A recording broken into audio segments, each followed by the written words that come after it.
Bonjour, merci d'avoir bravé la neige, le froid pour assister à ce séminaire. Je suis très heureux d'accueillir ici trois chercheurs du département global, c'est son nom, le département à prédominance historienne, qui est donc logé au sein de l'Institut des migrations, cette fédération de chercheurs coordonnée par le CNRS avec 6 autres organismes de recherche divisés en 5 départements, dont celui-là. Et aujourd'hui, j'ai le grand plaisir d'accueillir trois chercheurs de très grande qualité. Dans l'ordre, nous allons pouvoir écouter Emmanuel Blanchard.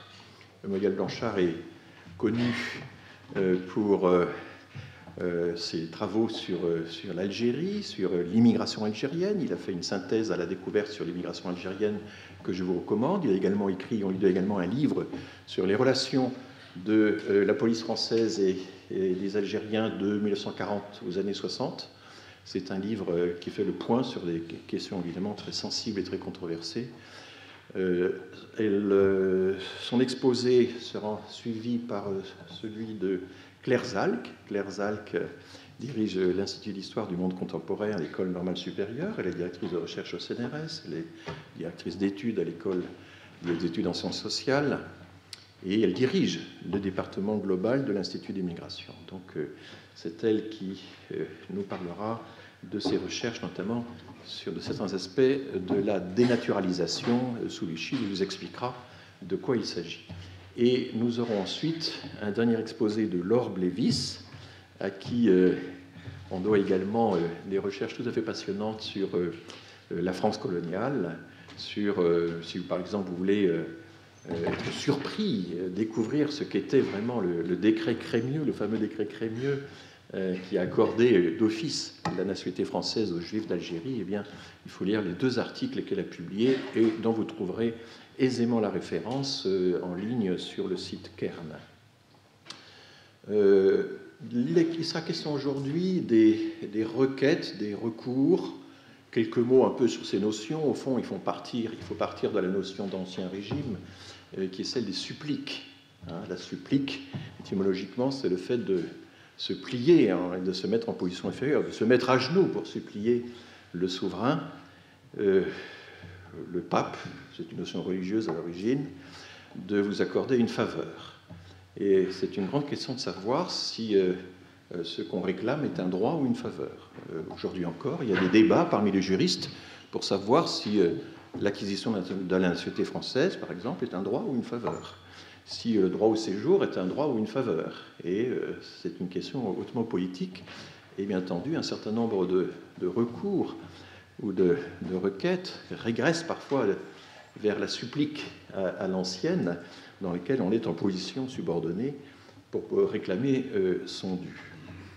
Il y a le recours, qui est donc la possibilité de s'adresser, notamment actuellement en France, au juge administratif. Et on a souvent un délai de recours. En général, c'est 3 mois. Souvent, ces délais sont raccourcis maintenant pour les immigrés.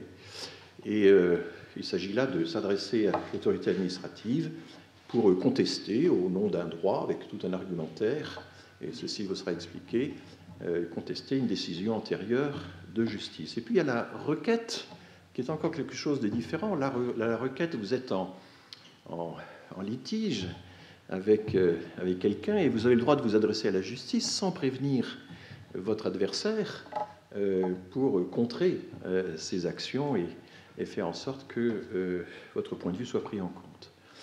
Et il faut ensuite distinguer entre différentes catégories de recours, le recours gracieux, le recours contentieux. Et le recours gracieux, c'est quelque chose dont vous parlera Claire Zalck. En général, les recours gracieux précèdent les recours contentieux, mais enfin, la logique est assez complexe. Et là encore, c'est à travers toutes ces discussions sur les catégories qui évidemment évoluent, qui ne sont pas si étanches mutuellement, que finalement le droit peut progresser, notamment par l'action obstinée, persévérante, parfois sans aucune chance de succès au début, des requérants, qui finissent finalement par faire évoluer le droit. Et je voudrais terminer cette très brève introduction en insistant sur finalement le type de rapport que nous devons avoir, nous, les sociologues, les anthropologues ou les démographes, par rapport à l'histoire. Je lis en ce moment, je relis Saskia Sassen, dont je parlerai demain dans mon cours.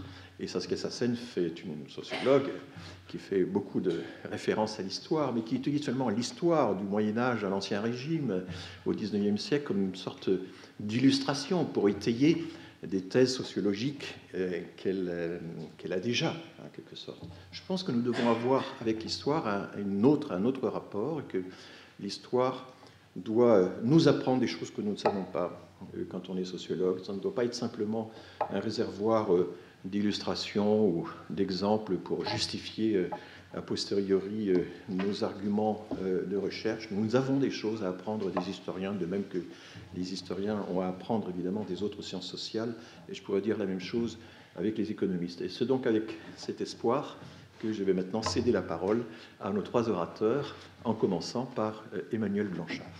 Bonjour à toutes et à tous. Je commencerai par les remerciements. François pour sa présentation. Donc je remercie François Héran et Claire Zalck pour l'organisation de ce séminaire, ainsi que tous les personnels de l'Institut des migrations et du Collège de France qui ont contribué à cette organisation. Donc je vais prendre la parole pour une petite demi-heure, en commençant par rappeler le titre du global du séminaire, et en expliquant comment je vais m'inscrire dans ce titre, notamment en essayant, au fur et à mesure de la présentation, de distinguer dans une période bien spécifique, avec des immigrés bien spécifiques, à un passage peut-être de la supplique à la requête, telles qu'elles ont été définies par François Héran en début d'introduction, sachant que ces définitions sont des définitions qui changent au fur et à mesure des périodes et qu'on n'a pas affaire à des catégories figées. Donc des requêtes au service des affaires indigènes nord-africaines dans les années 1930, entre supplique et conscience du droit en situation de pluralisme juridique. Avant d'entrer dans le vif du sujet, je préciserai que je présente ici une recherche en cours. Je vais essayer de vous faire rentrer d'une certaine façon dans l'atelier de l'historien au travers d'une étude de cas qui est circonscrite, dont les situations peuvent sembler révolues, mais que les échos de ces situations me semblent résonner dans le présent et réverbérer certains questionnements contemporains. Ainsi, ici, vous avez le résumé de la présentation sur lequel je reviendrai. Je vous présente juste une plainte d'un émigré. On ne va pas encore tellement la situer, on n'a pas encore expliqué ce qu'est un émigré dans la période, mais il me semble que cette plainte nous donne à la fois la complexité de certaines situations juridiques et en même temps un langage du droit qu'on peut penser étranger, d'une certaine façon, aux étrangers ou aux immigrés de cette période. Cet homme nous dit donc, en s'adressant directement au procureur général de l'Algérie, la question de à qui on s'adresse est extrêmement importante parce qu'elle renvoie à une conscience de l'État. Quels échelons de l'État sont pensés, quels échelons de l'État sont connus, et quels échelons qui peuvent être connus peuvent au contraire être contournés, parce que ce n'est pas parce qu'on s'adresse à une autorité qui n'est pas la bonne qu'on n'a pas de bonne raison de s'adresser à cette autorité qui n'est pas la bonne. Et s'adresser au procureur général, c'est aussi une manière de contourner un certain nombre d'échelons de l'administration coloniale. Et donc, cet homme nous dit « Je suis très surpris, étant donné que je suis marié en France depuis de longues années et a quitté le pays depuis 1912. Je suis père de famille avec 3 enfants en France. Je ne comprends pas cette convocation qui, en droit, n'est pas valable. Devant cet état de choses, vous voudrez bien, monsieur le juge, inviter ce dernier de m'attaquer devant le tribunal de la Seine, seul compétent. » On a un litige entre individus ici, et le mis en cause va poser le problème sur des questions juridictionnelles qui, on va voir, sont particulièrement importantes dans le contexte qui nous intéresse. Donc on a ici une plainte qui, d'une certaine façon, est relativement représentative, je vais revenir sur le corpus, de dizaines d'autres, même si elle exprime d'une certaine façon le langage du droit, de manière très nette, à tel point que le procureur général ou celui qui a lu le courrier pour le procureur général, je vous montrerai des archives tout à l'heure, a mis force point d'interrogation à chaque fois que ce pétitionnaire, selon le terme qui est en général consacré à l'époque, ose faire valoir le fait qu'il a des connaissances en droit et qu'il suppose que des juridictions devraient être compétentes dans son cas au lieu des juridictions coloniales vers lesquelles on voudrait le renvoyer. Donc avant d'entrer dans le vif de ce sujet, je poserai 3 questions préliminaires qui sont liées au titre même de la séance, où d'une certaine façon, on a une séance où on s'intéresse aux plaintes des immigrés, les immigrés étrangers. Je sais que vous connaissez parfaitement la distinction entre ces 2 termes, mais ici, on a des problèmes de statut des personnes qui sont autrement plus complexes que cette distinction immigrés et étrangers. Puisque d'une certaine façon, cet émigré d'Algérie, je vais l'appeler ainsi au sens du mouvement, cette personne qui est partie d'Algérie, n'est ni un étranger, ni un immigré au sens à la fois statistique et démographique du terme, mais aussi au sens des politiques d'immigration telles qu'elles commencent à se nouer dans l'entre-deux-guerres. Effectivement, les Algériens et les Algériennes, je vais y revenir, puisqu'il ne faut pas penser qu'il n'y avait que des hommes dans cette émigration, même s'ils étaient bien sûr très majoritaires. Les Algériens ne sont pas des étrangers, ça vous le savez parfaitement, puisque dans cette période de la colonisation française, ils n'ont qu'une nationalité, qui est la nationalité française. Sont-ils pour autant citoyens ? À cette époque, ils ne le sont pas, ils vont le devenir après la Seconde Guerre mondiale. Donc ils sont, sauf une infime minorité, mais je ne reviendrai pas sur ces cas d'espèce, d'une certaine façon, ces exceptions, les Algériens sont des nationaux, et donc en tant que nationaux, ils ne sont pas considérés comme des immigrés, c'est-à-dire qu'ils ne sont jamais pris en compte quand il s'agit de penser les politiques d'immigration, dans une époque où, certes, elles sont balbutiantes, mais où un certain nombre de personnes commencent à les penser. Et ce qui est très intéressant, c'est que ces mêmes Algériens, 30 ans plus tard, ont à peu près la même histoire que ceux qui viennent à cette époque, vont être considérés comme la figure emblématique de l'émigré. Ils sont considérés comme la figure emblématique du travailleur immigré, 30 ans plus tard, une véritable catégorie qui est subsumée par celle de l'Algérien. À l'époque, il y a une forme d'identification entre Algériens et travailleurs immigrés. Et il me semble que c'est extrêmement important, parce que ces Algériens, ils ont déstabilisé tout un ensemble de catégories, on va dire, de cette époque jusqu'à nos jours. Ils ont déstabilisé les catégories du national, on y reviendra sans doute à plusieurs reprises dans la présentation, mais ils ont aussi déstabilisé les catégories des politiques publiques, celles notamment liées à la question des politiques d'immigration, parce que comment penser une politique d'immigration quand ceux qui viennent sont ceux dont vous ne voudriez pas qu'ils viennent, mais ils viennent parce qu'ils ont un droit à venir car ils sont français, pour le dire très simplement. Une petite remarque subsidiaire, vous avez vu que le titre général était épicène, on lui avait mis un petit point pour marquer la féminisation, ce n'est pas une coquetterie, une manière de marquer un point de vue, c'est une manière de rappeler que quand on est dans des fonds d'archives, on tombe sur des figures singulières, et que ces figures singulières, ces figures exceptionnelles, elles disent cependant à la fois autre chose, parce qu'ici vous avez une requête d'une danseuse.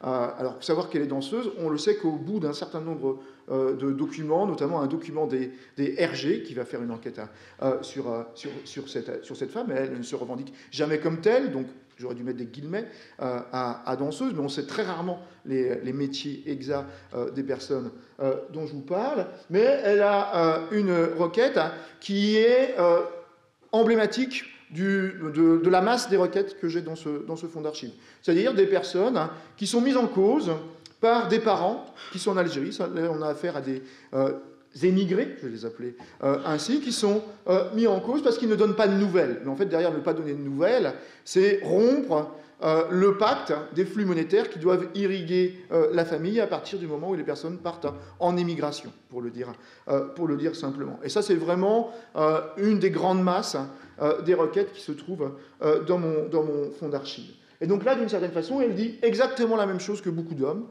c'est-à-dire que j'ai rompu avec ma famille pour tout un tas de raisons que je ne vous dirai pas. Donc on a affaire à une immigration de rupture, d'une certaine façon, qu'on oublie très souvent en insistant sur le côté communautaire de l'immigration. Je vous renvoie aux travaux d'Abdelmalek Sayad que j'ai relus, mais à partir de ce qu'il a écrit, sauf que cette figure, c'est une femme. Et que des femmes, on en trouve on va dire, au hasard des requêtes. Très rarement, ça représente peut-être 1% des immigrés, beaucoup plus des requêtes, mais on ne sait pas si elles tiennent ou pas la plume. Et dans ce 1% d'immigrés, il n'y a pas que des figures de danseuses, on peut trouver des infirmières, on peut trouver rarement... Alors là, c'est vraiment des figures singulières, mais ces figures singulières sont extrêmement importantes parce qu'elles ont complètement été oubliées, et au travers de cet oubli, on a construit d'autres figures emblématiques de ce qu'était l'immigration à l'époque. Autre point important, il me semble, à rappeler du point de vue des statuts des personnes, vous êtes peut-être déstabilisé par le fait qu'on puisse parler de pluralisme juridique en République française. Nous sommes ici dans la métropole, massivement. Alors, c'est très compliqué, puisqu'en fait, il n'y a pas de frontière entre la métropole et les départements d'Algérie. On va faire un espace colonial qui va définir des situations coloniales, avec des gradations. Et dans cette république coloniale, donc on va bien faire une république coloniale, même si toute la colonisation n'a pas été l'œuvre de la République, il est bon de le rappeler, il a bien un pluralisme juridique. Et la question qui se pose, c'est, même quand les personnes sont fixes à un moment donné, c'est quel droit leur appliquer. Alors quand elles entrent en mobilité, les questions de savoir quel droit leur appliquer deviennent encore bien plus importantes. Je n'ai pas le temps de décliner les différentes questions qui se posent, mais juste pour faire un point avec le contemporain, vous savez aussi qu'en droit international public aujourd'hui encore et privé, la question des facteurs de rattachement, c'est-à-dire une personne de telle nationalité qui vit dans un autre territoire, quel droit lui appliquer pour un certain nombre de questions, est une question théorique en droit extrêmement importante, parce que entre la question des conventions bilatérales, entre la question de la hiérarchie des normes, se pose la question justement de quel facteur de rattachement privilégier, notamment pour tout ce qui touche au statut personnel.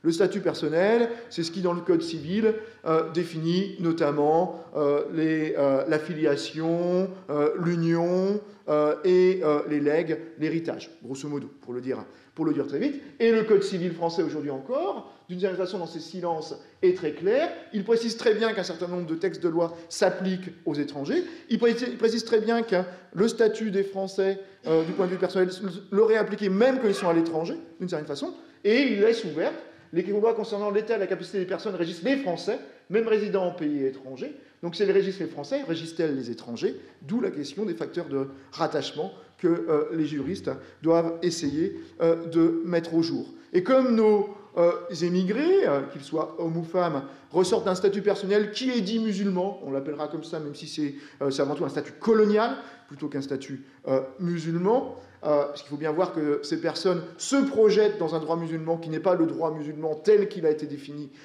par le colonisateur. Ces personnes, ce qui est sûr, c'est qu'elles ne relèvent pas du Code civil. Elles ne relèvent pas du Code civil, sauf qu'en France, elles ne peuvent plus relever exactement du Code de l'indigénat. Et la question de savoir quel code leur appliquer est extrêmement importante, sachant que ces personnes, ce n'est pas parce qu'elles ont bougé, qu'elles n'ont pas laissé sur place de la famille, des biens, du patrimoine, qui doit être régi par un certain nombre de règles, des règles qui sont des règles de droit local, mais qui deviennent extrêmement difficiles à mettre en œuvre à partir du moment où il y a un absent ou une absente. Et donc, ici, ça nous pose la question de est-ce qu'on n'a pas affaire finalement à la présence d'indigènes en métropole. Le code de l'indigénat dont vous savez qu'il n'existe pas en tant que code codifié, ça ne veut pas dire qu'il n'y a pas un ensemble de textes qui sont pensés comme un code de l'indigénat, est supposé cesser de s'appliquer une fois que ces personnes ont traversé la Méditerranée. Mais il est supposé cesser de s'appliquer dans sa dimension pénale.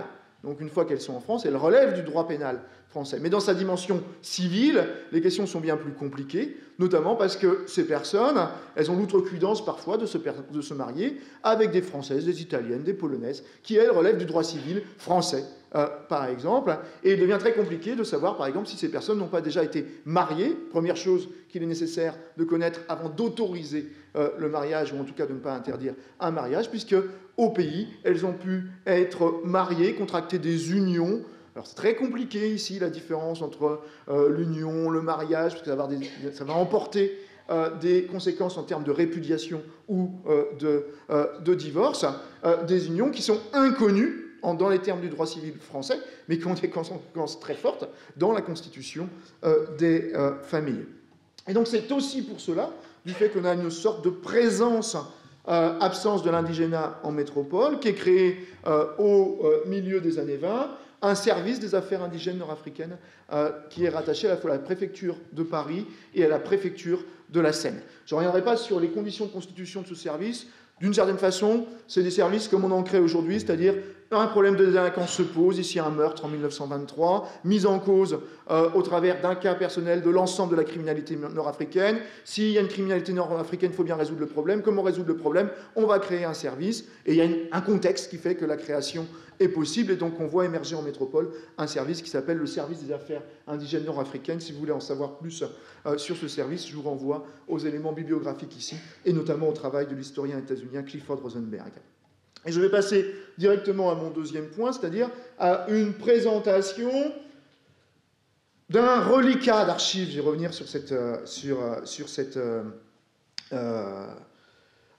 notion de reliquat, qui est un tout petit bout des archives de ce service, les archives du service des affaires indigènes nord-africaines. Il faut savoir que dans ce service, il y avait en gros, il y avait des services sociaux, donc pour en faire une analyse foucaldienne très classique, au nom des services sociaux, d'un service qui est un service de surveillance et de répression.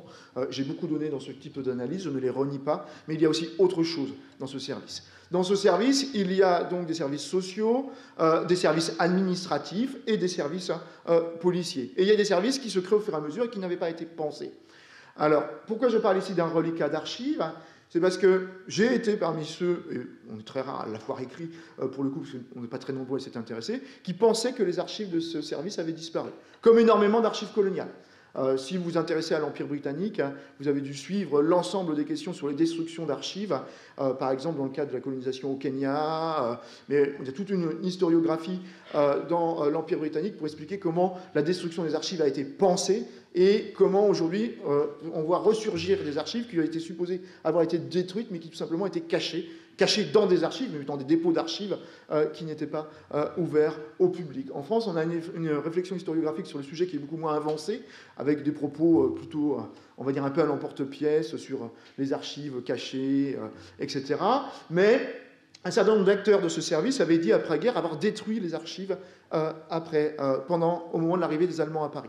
Puisqu'effectivement, on a eu tout un certain nombre d'archives qui ont été détruites en 1940, soit détruites, soit qui ont été transportées et qui ont disparu au cours du transport. Je vous épargne les anecdotes sur les péniches qui s'échouent en aval de la Seine et dans lesquelles on retrouve des archives par milliers. Et dans le cas de ce service, effectivement, on n'avait pas de traces de ces archives. Alors, on a toujours des traces d'archives. Parce que des archives d'un service, c'est pas que les archives du service, on en retrouve traces ailleurs, dans leurs correspondants, d'une certaine façon. Mais nulle idée d'où pouvait se trouver ce fonds. Et donc, j'avais fait foi, et il ne faut jamais faire foi d'une certaine façon, au propos d'un policier qui, devant une commission, expliquait comment une grande partie de ces archives a été détruite. De fait, je ne sais pas si elles ont été détruites ou pas. Ce que je sais aujourd'hui, grâce au travail des archivistes des archives de la Seine de Paris, c'est qu'on a trouvé un reliquat de ces archives. Comment on a retrouvé un reliquat de ces archives? C'est dans l'école qui est située rue Lecomte aujourd'hui, donc la rue Lecomte dans le 17e, qui était le lieu du service des affaires indigènes nord-africains.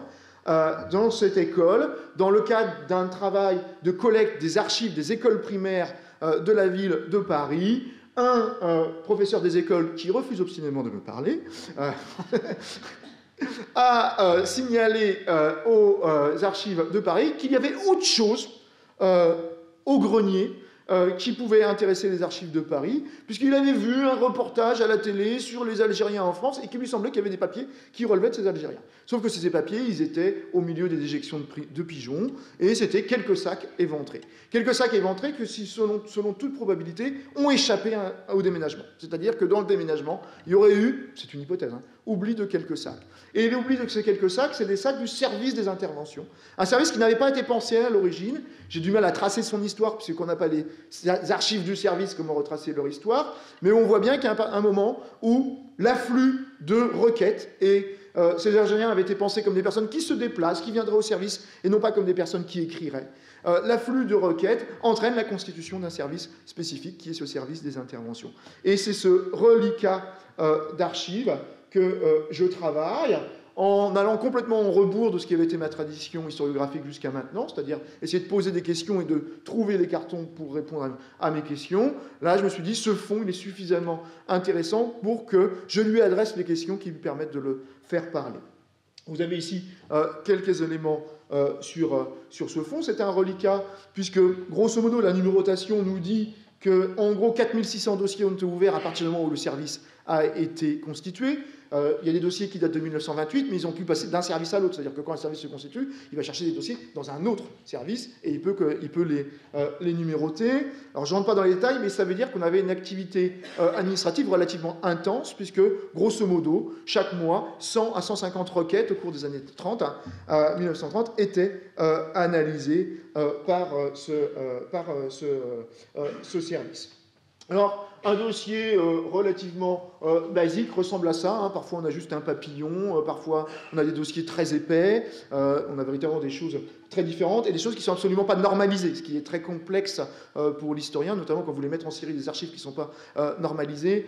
C'est complexe, mais qui font la richesse de ce dossier. Alors, je vous fais défiler un peu vite des types d'archives qu'on trouve dans ces dossiers, sachant qu'en fait, ce qui fait l'unité du fond, c'est qu'à un moment, une question qui a été posée à une administration, cette administration peut être une juridiction, ça peut être une préfecture, voilà, à une administration, met en jeu un Algérien émigré. Et à partir de ce moment, il y a un réflexe dont je ne sais pas jusqu'à quel point il est total, c'est de renvoyer sur le service des affaires indigènes nord-africaines qui est censé être compétent pour ces personnes qu'on ne sait pas situer dans l'espace colonial. Donc, ce qui fait que ces dossiers sont ouverts sur des considérations qui sont très différentes. Ça peut être une lettre qui a été envoyée d'Algérie en Algérie, à une juridiction, à une administration. Ça peut être une lettre qui a été envoyée de France en Algérie.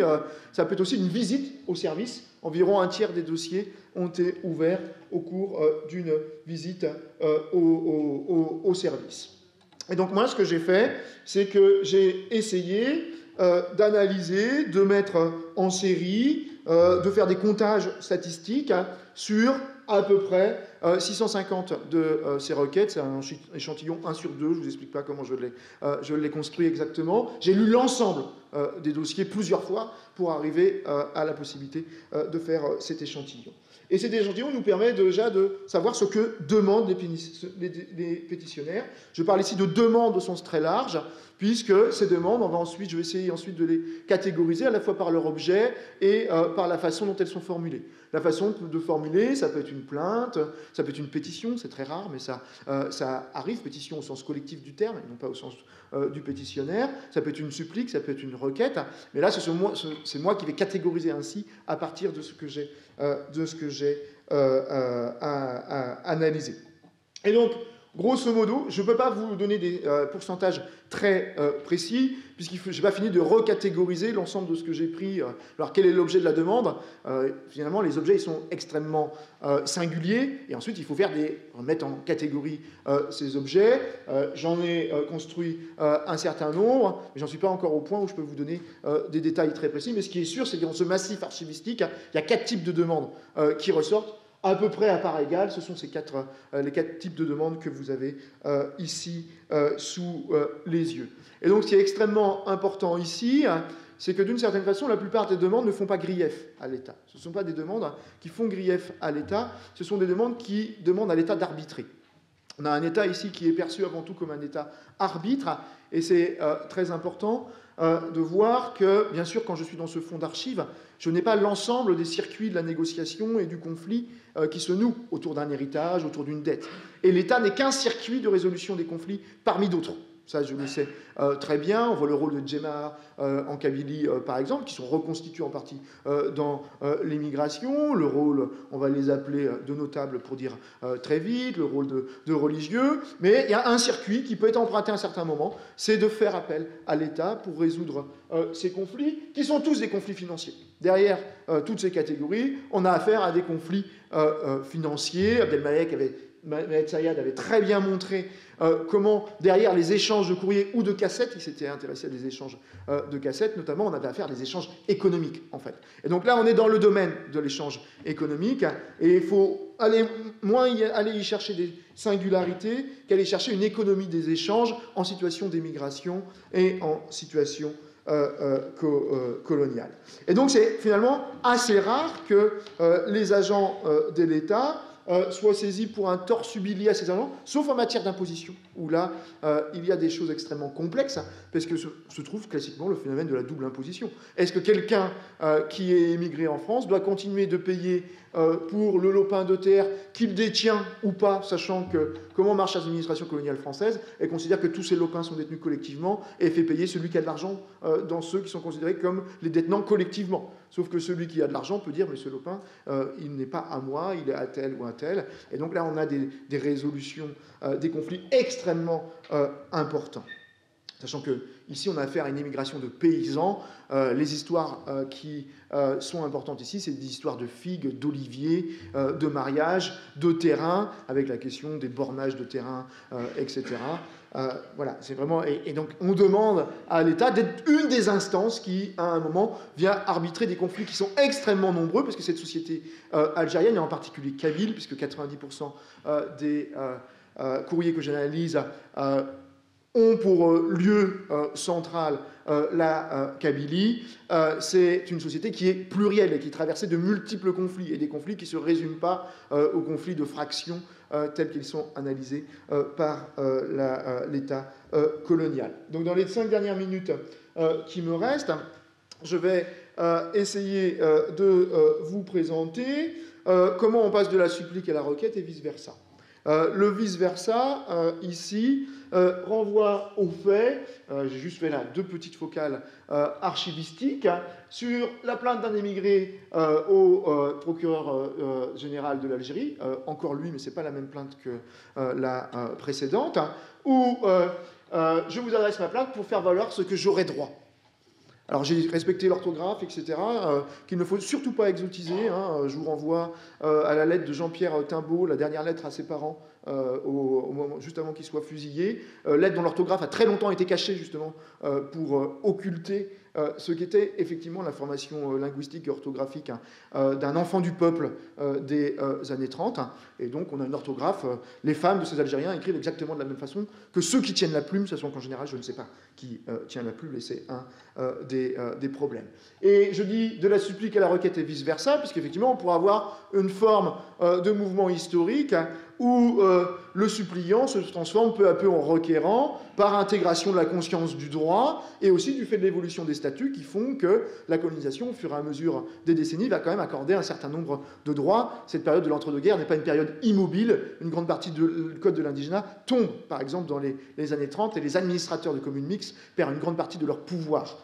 Par exemple. Sauf que le vice-versa, ici, c'est qu'on voit bien avec la réponse du procureur de Bougie, ici, et à plusieurs fois l'expression de suppliant qui est utilisée, qu'une des grandes tentations de l'administration, c'est de continuer de traiter ces personnes comme des personnes demandant des recours en grâce, comme des suppliants, comme si ces personnes, justement, n'étaient pas traversées par l'évolution d'un certain nombre de statuts, n'avaient pas été aussi transformées par l'immigration pour un certain nombre d'entre elles, avec un langage du droit qui est beaucoup plus important que celui de la supplique.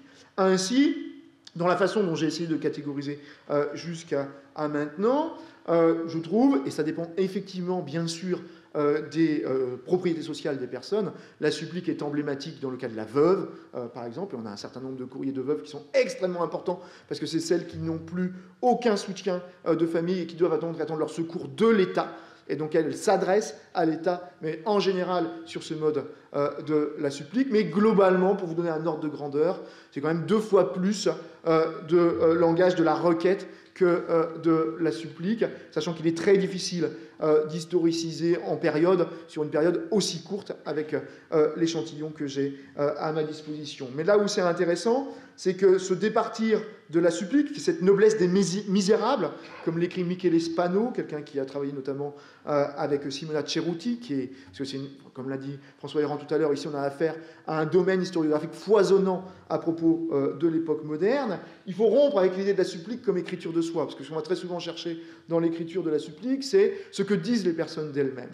Or ici, on a une double rupture nécessaire. Un, parce qu'on ne sait pas qui tient la plume, et je n'ai pas le temps d'évoquer ce sujet. Pour moi, j'ai affaire à des scribes, et je ne qualifierai pas qui sont ces scribes. Les personnes disent très peu d'elles-mêmes. Et elles disent très peu d'elles-mêmes, notamment parce qu'en général, elles ne tiennent pas la plume, elles doivent faire appel à quelqu'un qu'elles connaissent, mais à qui elles ne veulent pas s'ouvrir d'un certain nombre de choses. Donc on n'a absolument pas affaire à des écritures de soi, on a affaire à des façons de solliciter une administration dont on attend quelque chose. Et ce qui est très important ici, et que je n'aurai pas le temps d'analyser en détail, mais je le dirai juste dans une conclusion qui va essayer de monter en généralité, c'est que la façon dont l'État ne répond pas, ou la manière dont il répond, va être une des façons qui va conduire à l'affaissement de l'État colonial, qui va conduire à la délégitimation. Ce qu'ont très bien montré un certain nombre d'historiens, notamment de l'Empire britannique, c'est que la légitimation de l'État colonial ne passe pas par les mêmes répertoires selon les périodes. Et à partir de l'entre-deux-guerres, le répertoire de légitimation de l'État colonial, c'est un répertoire qui commence à produire des services. C'est un répertoire qui commence à reconnaître des formes d'égalité. On n'est plus dans la hiérarchie des races ou des civilisations, et tout ça va s'accentuer avec l'après-Seconde Guerre mondiale, et notamment le répertoire du développement. Et donc, dans cette période, les colonisés eux-mêmes, ils adressent des demandes et ils obtiennent un certain nombre de droits, et ils se placent de plus en plus dans ce registre de la demande. Sauf que ce registre de la demande, de plus en plus, il est impossible d'y répondre. Il est impossible de répondre aux demandes de scolarisation, il est impossible de répondre aux demandes de santé, puisque tout simplement, ça générerait des coûts fiscaux trop importants. Donc on voit ça à un niveau macro dans l'histoire de l'État colonial, mais dans l'histoire de mes petites histoires, d'une certaine façon, eh ben, c'est aussi la même chose qui se joue. C'est-à-dire des personnes qui savent que cet État existe, qui ne se situent pas simplement dans ce monde politique, mais qui ont des demandes à adresser à cet État. Et cet État qui ne leur répond pas dans les termes dans les termes qui leur sont adressés, et qui essaie de les renvoyer à un statut qui est en voie de disparition, qui est celui de l'indigène étant le suppliant. Ici, cet État va se délégitimer lui-même, et on le voit très bien, parce qu'on voit aussi apparaître des formes de mobilisation collective. C'est l'importance du fait associatif à cette époque, et le fait associatif va aussi commencer à transparaître jusque dans ces courriers qu'il faut analyser en lien notamment avec les courriers qui sont envoyés aux élus, puisque ces personnes ont aussi des élus. Je vous remercie.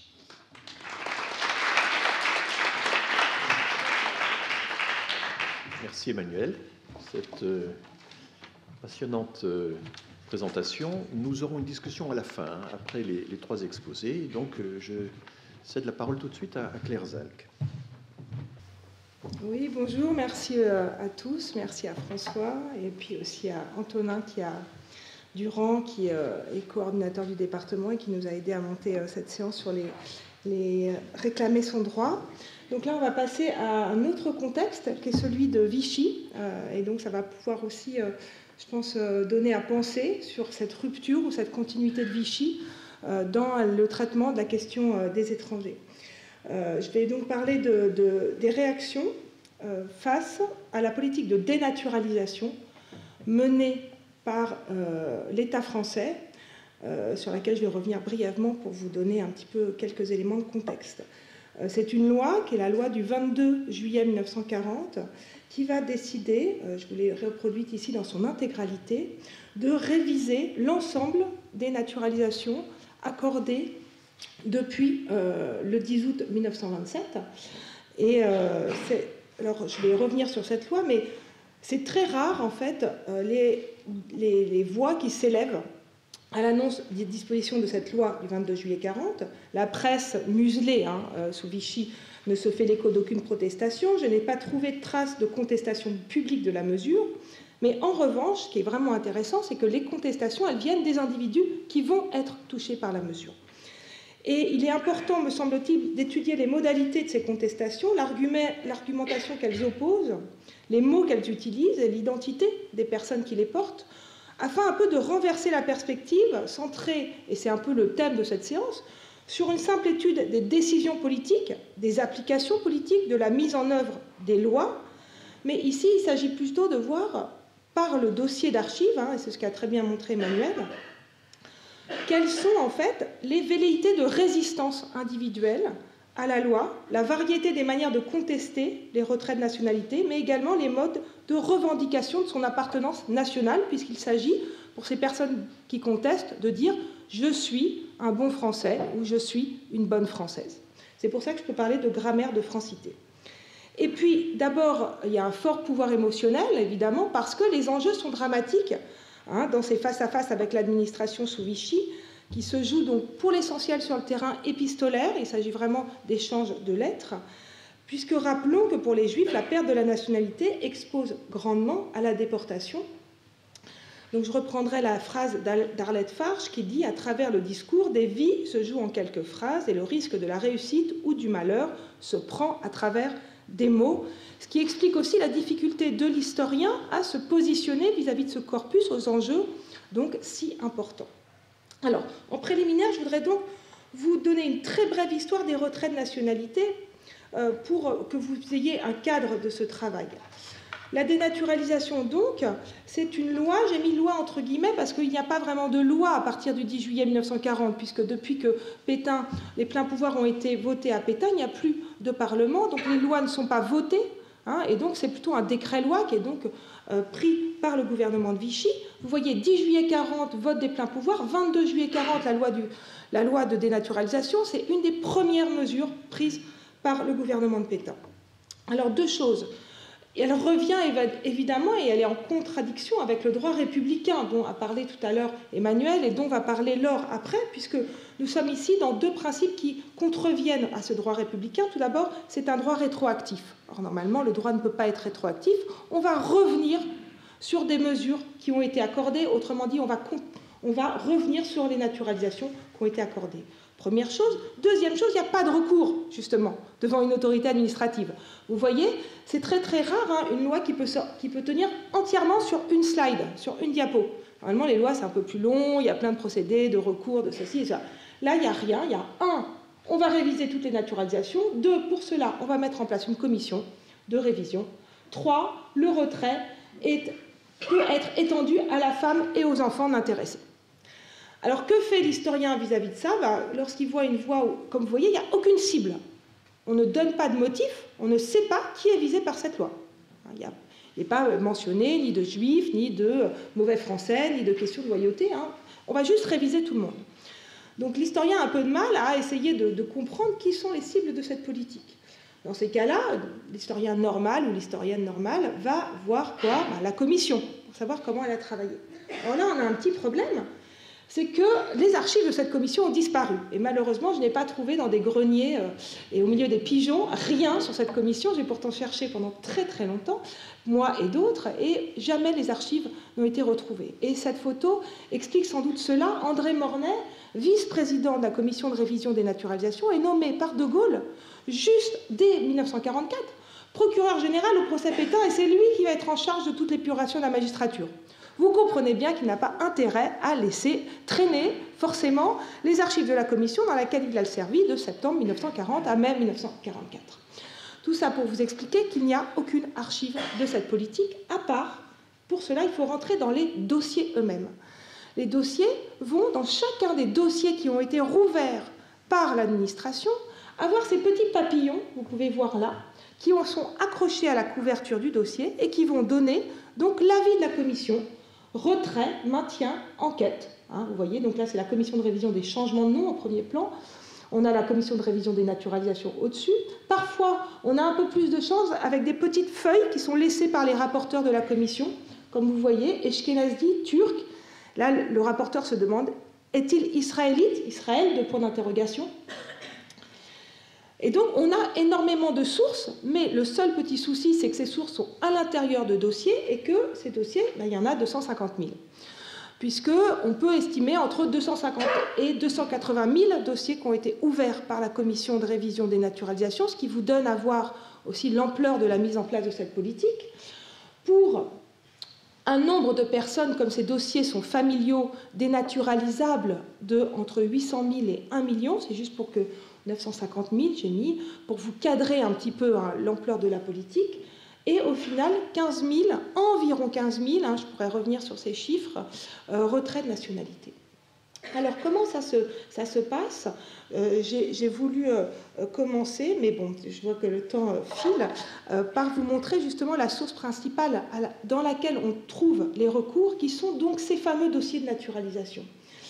Et il faut les considérer, je pense, dans leur intégralité. Je vous montrerai ici le dossier de naturalisation de la famille Bienenfeld, qui concerne en fait l'oncle et la femme, l'oncle et la tante de Georges Perec, que vous connaissez sans doute, et qui ont élevé Georges Perec, puisque Georges Perec est orphelin de père, son père engagé volontaire dans l'armée est tué en juin 1940 dans la campagne de France, et sa mère est déportée à Auschwitz en 1943. Donc, les Bienenfeld, qui sont les personnes qui recueillent Perec, déposent une demande de naturalisation en décembre 1927 et sont naturalisés en 1928. Donc, extrêmement rapidement. Ils font partie de ces lots de naturalisation qui sont traités par cette loi du 10 août 27, qui est une loi qui va grandement faciliter la naturalisation, puisqu'il ne faut plus que 3 ans pour pouvoir demander sa nationalité française, contre 10 ans auparavant. Donc, vous voyez, ça accélère la possibilité de demande. À l'intérieur, on a une lettre de demande de naturalisation de David Bienenfeld, qui est assez intéressante, puisqu'elle est écrite à la machine, et puis elle expose les motifs de sa demande à la 3e personne du singulier. Fixé d'une façon définitive en France, David voudrait devenir français comme ses 2 oncles et obtenir la même qualité pour sa femme et ses enfants. Et puis, cette même famille est dénaturalisée en 1941. Vous voyez ici le décret du 21 mars 1941 qui va retirer la nationalité à l'ensemble de la famille. Et puis le petit papillon qui figure sur le dossier Bienenfeld, où il est écrit « Israélite, pas d'intérêt national » dans la séance du 11 décembre 1940. Ce qui nous intéresse plus particulièrement, c'est ce dernier document, qui est le fait qu'à l'intérieur toujours de ce dossier, on a une lettre, qui est la lettre toujours écrite à la 3e personne du singulier, toujours écrite à la machine, et qui ressemble beaucoup à celle par laquelle il a demandé sa nationalité, que vous avez vue tout à l'heure, par laquelle il va contester la décision. Monsieur David Bienenfeld et sa famille ont eu la douloureuse surprise d'apprendre que la nationalité française qui leur avait été conférée leur a été retirée. Monsieur David Bienenfeld ne peut s'expliquer une pareille mesure prise à son égard, mesure qu'il a jetée dans la plus grande consternation. Et puis, au long de 4 pages, je n'ai pu vous en reproduire que 2, il tente d'opposer les différentes qualités françaises. Il s'est personnellement toujours comporté d'une manière correcte, en bon citoyen. Son épouse a servi pendant la guerre comme infirmière. Elle a perdu son frère, André Perec, qui est mort pour la France le 19 juin 1940. Elle s'est chargée d'éducation de son neveu orphelin de 5 ans, Georges donc. L'une de ses filles est licenciée en philosophie, elle a épousé Bernard Lamblin. Si vous connaissez un peu l'histoire de Bianca Bienenfeld, vous connaissez un petit peu le couple Sartre et Beauvoir. Bianca Bienenfeld a joué en fait un rôle entre, c'est elle aussi, entre Sartre et Beauvoir. Et il va donc tenter pendant 4 pages de contester la mesure. Ce recours déclenche une nouvelle instruction du dossier. Réunie en commission plénière le matin du 10 mai 1941, la commission confirme le retrait de nationalité pour toute la famille. Toute la famille, sauf pour Bianca. C'est la seule pour laquelle le décret de retrait de nationalité est rapporté le 29 juillet 1941. Voilà, en fait, par cette histoire, par un dossier, ça vous donne à voir les mécanismes de la contestation et d'essayer de comprendre comment, pour certains, cette contestation a un effet positif et pour d'autres, elle n'a pas un effet positif. Alors, juste pour essayer de vous expliquer aussi très concrètement, à la hauteur d'un dossier, comment ça se passe lorsque on vous retire la nationalité, comment vous l'apprenez en fait, comment vous allez contester, eh bien, on va faire une notification. On va vous convoquer au commissariat de police. Là, vous voyez, c'est le garde champêtre à Cuges-les-Pins qui va convoquer cet homme pour lui notifier là, le rejet de sa demande de recours. Donc, c'est-à-dire que vous êtes convoqué au commissariat pour qu'on vous dise ben non, finalement, vous n'avez vraiment plus la nationalité française. Et puis, dans cette notification, vous devez rendre vos papiers d'identité. C'est un petit peu ironique, puisque c'est juste au moment où Pétain vient de rendre la carte d'identité obligatoire pour tous les Français, donc c'est des cartes d'identité toutes neuves qui sont rendues, et dans les archives, on trouve ainsi des masses de cartes d'identité dans ces dossiers. Vous voyez celle ici d'Hilda Carasso. On rend aussi l'ampliation du décret de naturalisation. Pour ceux qui ont été naturalisés, vous savez que c'est la preuve, en fait, c'est la copie du décret, donc ce qui fait preuve de la nationalité. Donc ces personnes-là doivent rendre, et on retrouve aussi dans les archives l'ensemble des ampliations du décret de naturalisation. Et donc, les personnes, à ce moment-là, soit contestent, soit ne contestent pas. Alors, quelles peuvent prendre les formes de cette contestation? Certains se risquent devant le Conseil d'État, alors que, comme on l'a vu, ce n'est pas possible dans la loi du 22 juillet 40, puisque aucun recours devant une autorité administrative n'est prévu. Contrairement à d'autres mesures, ce n'est pas le cas pour toutes les mesures de Vichy. Par exemple, la loi du 17 juillet 1940, qui va interdire aux fils d'étrangers d'être fonctionnaires, peut être relevée après avis conforme et motivé du Conseil d'État. Mais celle-là, elle donne à l'administration un pouvoir sans appel. D'ailleurs, les 5 affaires qui sont portées devant le Conseil d'État sont toutes aboutissent à des fins de non-recevoir. Il me semble qu'on peut aussi comprendre cette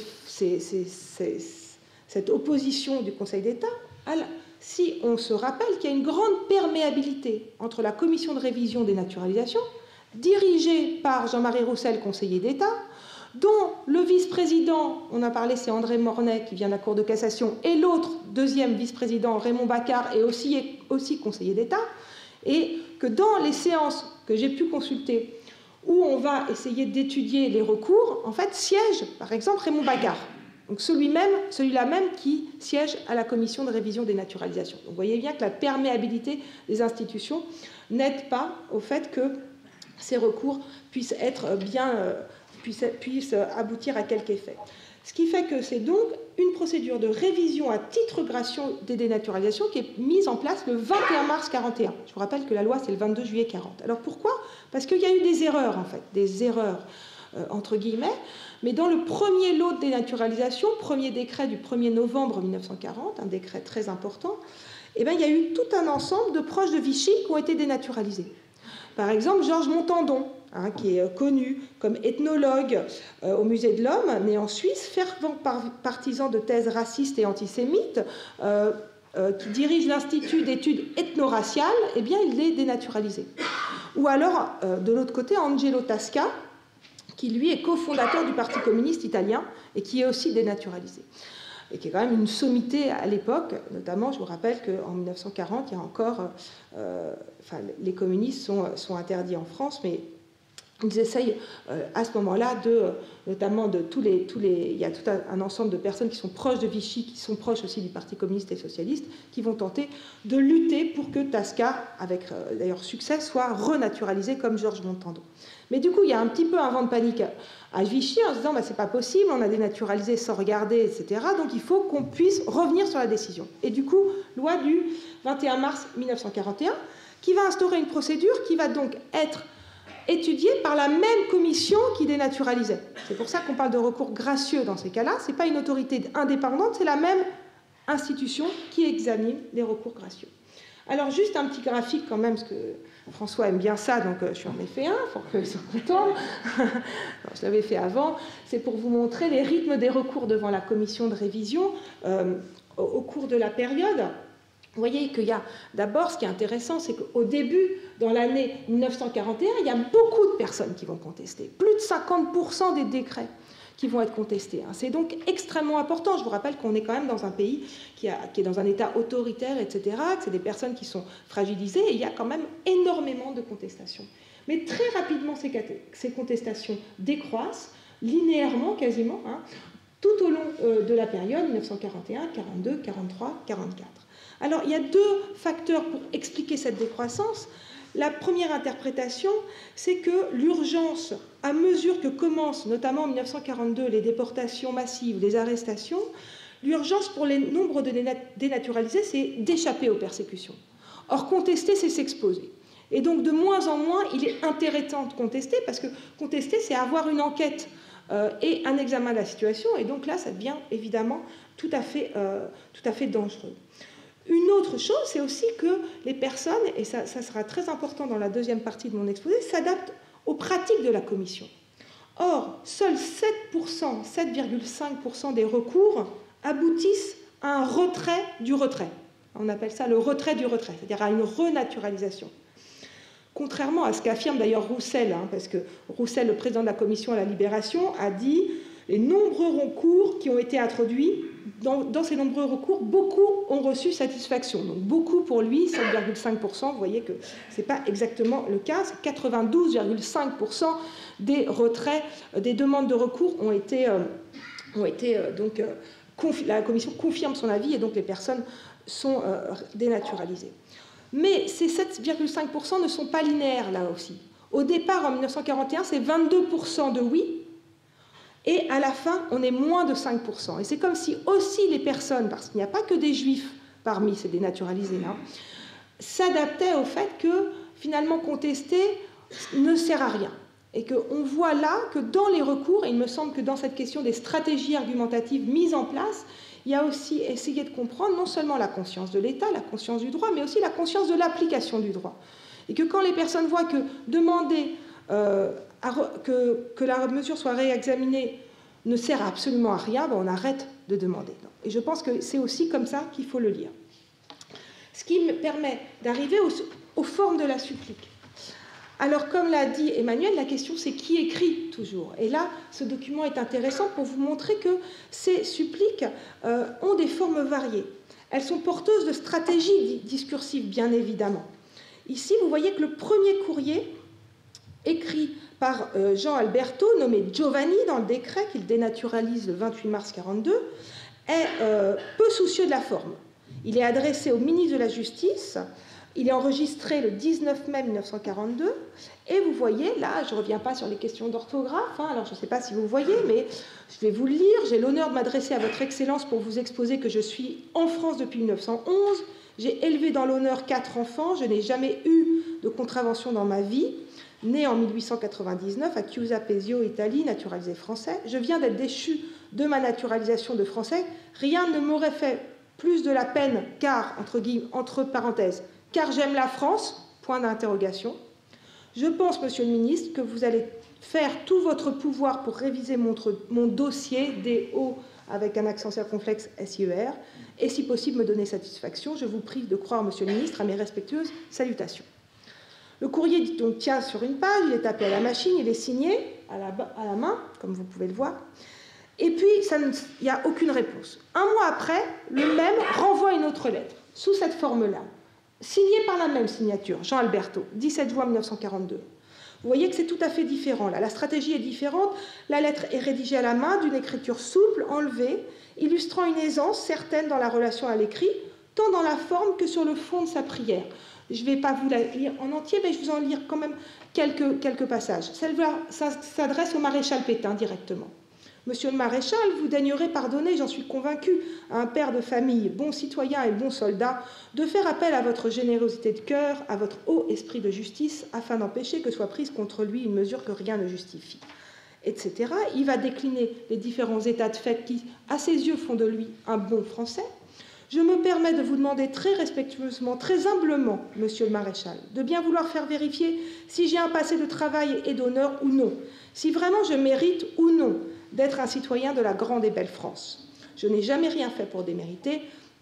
Je trouve cruel que l'on me condamne sans motif, mais aussi que l'on condamne mes enfants et que l'on ruine leur avenir. Daignez espérer, il finit comme ça, Monsieur le Maréchal, les humbles hommages d'un modeste qui s'enorgueillissait et voudrait pouvoir s'enorgueillir encore d'être français. Il est très vraisemblable, c'est une lettre magnifique, hein, on appelle lettre cœur de pierre, si vous n'êtes pas ému, vous avez un cœur de pierre à la fin de la lecture de cette lettre. Mais les remarquables qualités formelles de ce courrier départent avec celle de la première lettre, et il est très vraisemblable que cette lettre a été écrite par quelqu'un, par un écrivain public ou par un proche de Jean Alberto, qui va avoir un arsenal argumentatif extrêmement construit. Ce qui montre qu'il est en effet très compliqué de savoir qui a écrit ces lettres, mais d'essayer plutôt, et je pense que c'est vraiment la position que nous adoptons tous, de comprendre comment ces lettres vont mobiliser des stratégies argumentatives, une rhétorique de la contestation, et d'essayer d'analyser cette rhétorique de la contestation.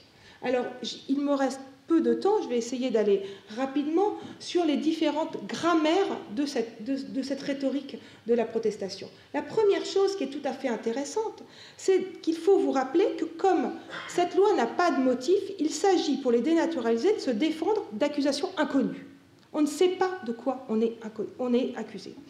Et donc il faut anticiper les griefs et les reproches afin de proposer un argumentaire. Donc on va tenter de deviner quels sont les critères, et ce qui est tout à fait intéressant, c'est que là on a vraiment, du coup, pour l'historien, accès à la conscience de cette politique, c'est-à-dire de tenter de voir ce que les personnes qui sont les victimes de cette politique connaissent d'une politique que même les historiens, en fait, ont du mal à décrypter, puisqu'il n'y a pas de critères dans la loi. Ces requêtes, c'est donc d'abord d'énumérer les faits qu'ils n'ont pas commis, hein, se transformant d'ailleurs en succession de négations anaphoriques, comme dans le courrier de Gaetano Abondanza le 6 mai 1943. « Jamais je n'ai subi aucune condamnation ni encouru de reproches. Jamais je n'ai assisté à des réunions quelconques ni appartenu à aucun groupe, ni fête politique. Toujours j'ai répondu à tous les appels. » Vous voyez, il va dire « je n'ai rien fait ». En fait, hein. Et là, beaucoup de ces contestations, c'est d'essayer de se défendre de tout. Aron D.A. Arorgnan, le 4 juillet 1942, croit avoir une explication à ce qu'il analyse comme une méprise. C'est lui qui le dit, il s'agit, en ce qui me concerne, d'une erreur. Je présume qu'à raison de mon prénom, Aaron, on a pu croire que j'étais juif. Il n'en est rien. J'ai toujours appartenu à la religion catholique. Mes parents aussi. Je répète que j'ai été élevé au petit séminaire.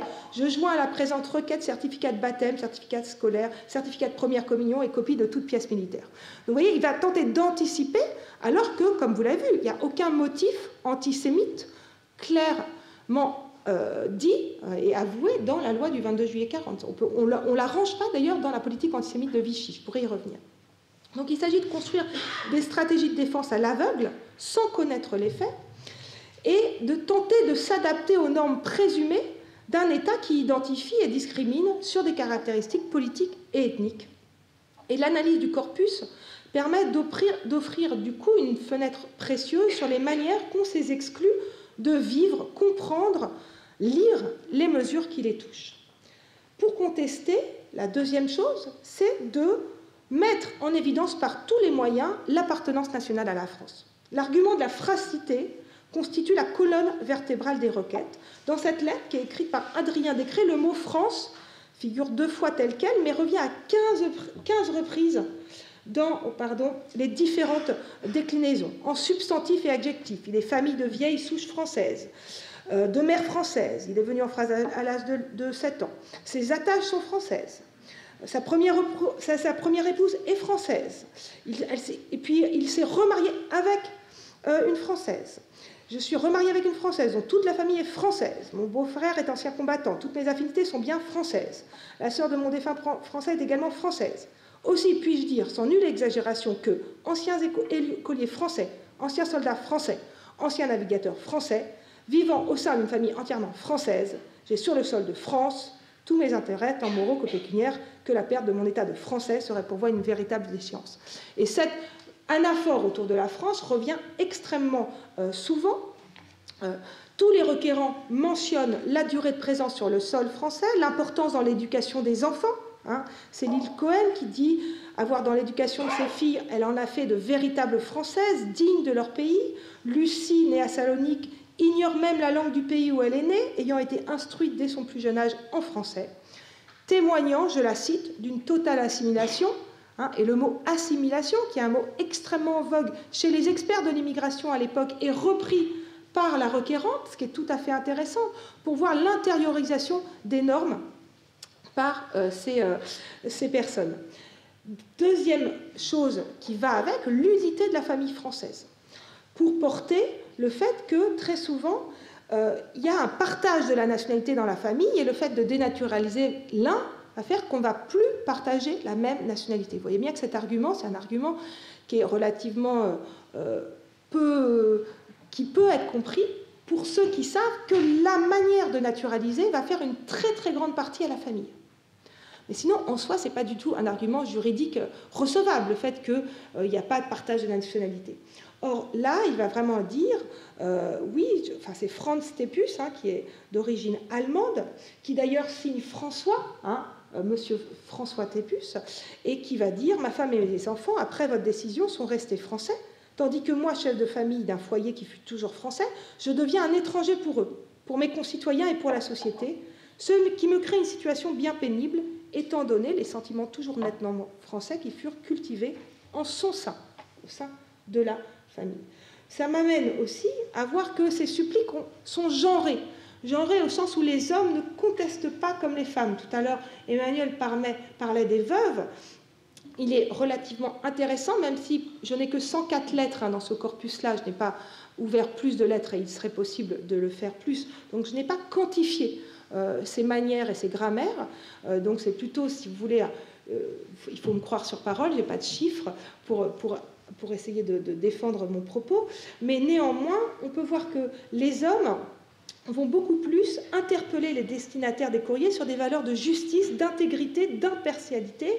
C'est le cas d'Abraham Epstein, par exemple, qui va s'adresser au ministre, au garde des Sceaux, en faisant appel à son esprit d'équité et de justice, alors que, voilà, il fait appel à votre esprit d'équité et de justice pour examiner sa requête, alors que les femmes vont beaucoup plus se mettre dans la position d'une suppliante pour essayer d'être dans un positionnement rhétorique qui en appelle à la pitié.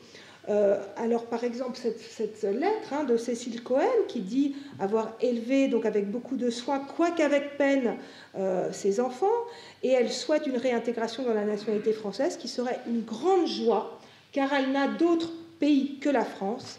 Elle espère avoir intéressé à son cas le président de la commission. Elle le prie de faire preuve d'indulgence avant de le remercier par avance de tout ce qu'il pourra faire pour elle. Vous voyez que ce n'est pas du tout le même type de supplique.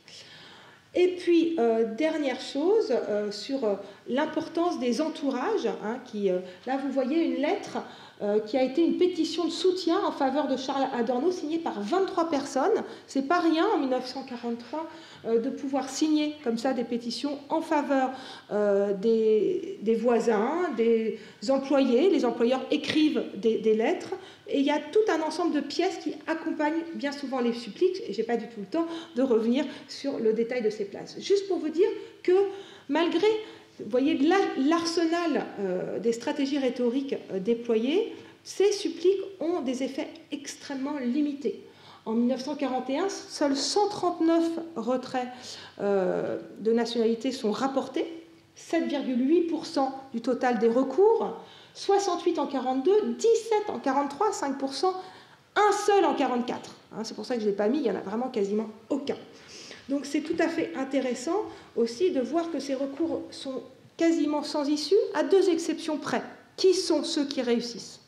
Ces deux exceptions, le premier, c'est les prisonniers de guerre. Puisqu'on a dénaturalisé, je vous rappelle que tous ces hommes sont français, ils ont donc été mobilisés, et un certain nombre sont dans des stalags, prisonniers de guerre en Allemagne. Et donc, lorsqu'on peut faire état du fait qu'on est prisonnier de guerre français, la mesure est rapportée. Premier cas. Deuxième cas, celui de Bianca, c'est-à-dire une femme épousant un Français. C'est tout à fait intéressant parce que le mariage mixte ne joue absolument pas dans l'autre sens. Ce n'est pas lorsqu'un homme étranger a épousé une Française, qui est un cas très fréquent, je vous rappelle, 1,5 million de morts pendant la guerre de 14-18, donc un grand déficit masculin dans l'entre-deux-guerres. Là, ça n'a absolument aucun effet. Par contre, dans le cas où c'est la femme qui épouse un Français, là, souvent, le recours peut être apporté. Troisième cas, évidemment, le cas justement du piston.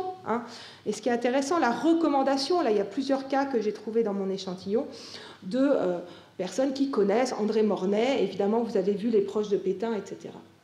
Alors, je finirai juste pour rappeler que ces recours sans issue vont pour certains avoir des conséquences funestes. La retrait de la nationalité implique, par exemple, pour cette famille, eh bien, tout simplement la déportation. L'enquête permet d'ailleurs d'éclairer les processus de compréhension par les victimes de la politique des risques encourus. L'épouse ici d'Idel Abramovitch, Clara, écrit le 24 septembre 1942 au président de la commission. pour lui demander de revenir sur la décision de retrait qui a frappé toute sa famille le 21 juin 1941. Et elle dit, le 20 août 1941, mon mari a été envoyé comme juif au camp de Drancy et de là à Compiègne, où il a été envoyé par les autorités occupantes depuis le 10 juin 1942 dans une destination que j'ignore.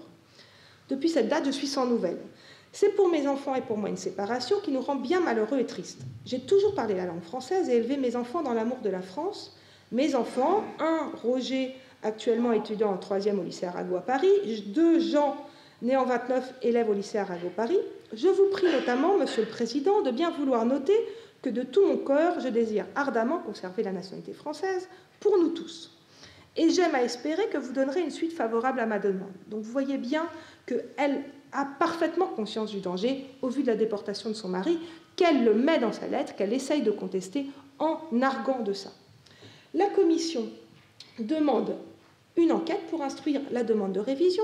Le rapport du préfet de police de Paris en date du 8 mars 1943 conclut laconiquement « Bien que l'intéressé et sa famille ne fassent l'objet d'aucune remarque défavorable, j'estime en ce qui me concerne que leur retour dans la communauté française ne présente aucun intérêt. » Il faut juste savoir que le 4 mars 1943, Klara Abramović est déportée à Majdanek. L'aîné Hitchek sera déporté le 31 juillet 1943 à Auschwitz à 17 ans. Et comme vous voyez, les portes de la nation française sont fermées pour eux. Excusez-moi. Pour en savoir plus, le livre, si vous voulez, et surtout le site internet qui est gratuit, comme ça vous n'avez pas acheté le livre, qui revient sur un certain nombre de points de cette enquête sur laquelle j'ai centré juste sur les recours. Je vous remercie pour votre attention.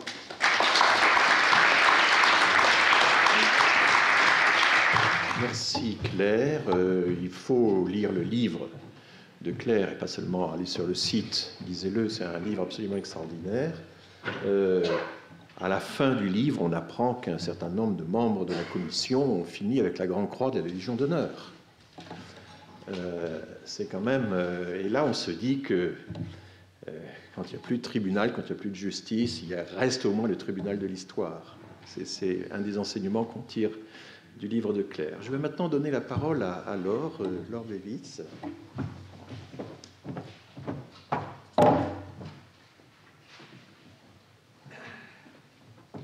Bonjour, merci beaucoup, merci à François pour cette invitation et puis au département global de l'avoir organisé et donc aussi à Antonin. Je vais chercher, moi je ne suis pas très douée pour les PowerPoint. Donc, je prends le relais, un relais à la fois chronologique, puisque des années de l'entre-deux-guerres, puis à la période de Vichy, nous passons à l'immédiat d'après-guerre, les années 45-54. La suite aussi en termes de thématiques, puisque des suppliques et des requêtes, ma communication va vraiment se centrer sur les recours formés par alors des étrangers, des immigrés au Conseil d'État. L'ambiguïté vient que, comme dans le cas de Claire, j'y reviendrai, beaucoup de requérants qui sont en fait des naturalisés auxquels on a retiré la naturalisation, donc, qui sont des Français redevenus étrangers. Et on va donc, à la suite, on va se rendre compte que cette question de la naturalisation va être centrale, ce qui n'était pas du tout mon idée, mon hypothèse au départ. En réalité, il s'agit d'une recherche en cours, relativement récente, qui vient d'une interrogation devant effectivement ces étrangers qui contestent cette fois-ci véritablement l'État. Ils ne s'adressent plus à l'État comme arbitre, mais qui remettent en cause une décision de l'État. Alors il faut savoir, les juristes et les spécialistes du droit des étrangers savent que ce droit des étrangers a énormément évolué depuis les années 70 suite à des décisions prises en particulier par le Conseil d'État en faveur des immigrés et des étrangers suite à des mobilisations d'associations et d'avocats, en particulier le Gisti, un certain nombre d'arrêts Gisti dans les années 70. Or, l'essentiel des travaux d'historiens, de sociologues sur ces questions-là se sont centrés soit sur les décisions du Conseil d'État, soit sur justement ces mobilisations d'associations, d'avocats, contestant des décisions de l'État. Et donc je trouvais qu'on en savait assez peu sur ces étrangers qui font cette démarche de contester des décisions les concernant. Donc ça, c'est le premier point. Ce qui m'amène, voilà, premier temps, donc sur les sources et les difficultés de mon enquête. J'y reviendrai. Donc les sources sont de deux ordres. Des dossiers de procédure, des affaires jugées par la section contentieuse du Conseil d'État de 45 à 54. Alors pourquoi 54? Pour deux raisons. Une première raison, c'est qu'à partir de 1954 vont être créés les tribunaux administratifs qui vont traiter donc plus des cours plus locales, qui vont traiter d'un certain nombre d'affaires de contentieux autour des étrangers. Et puis une raison aussi plus matérielle, qui est qu'aux Archives nationales à Pierrefitte sont conservés les dossiers uniquement jusqu'en 54. Après 54, ils étaient entreposés au centre des Archives nationales à Fontainebleau, centre qui est fermé depuis 2014 suite à une fuite d'eau plus découverte d'amiante, donc c'est un petit peu bloqué. Et aussi, donc, ma deuxième source sont les dossiers de naturalisation des requérants.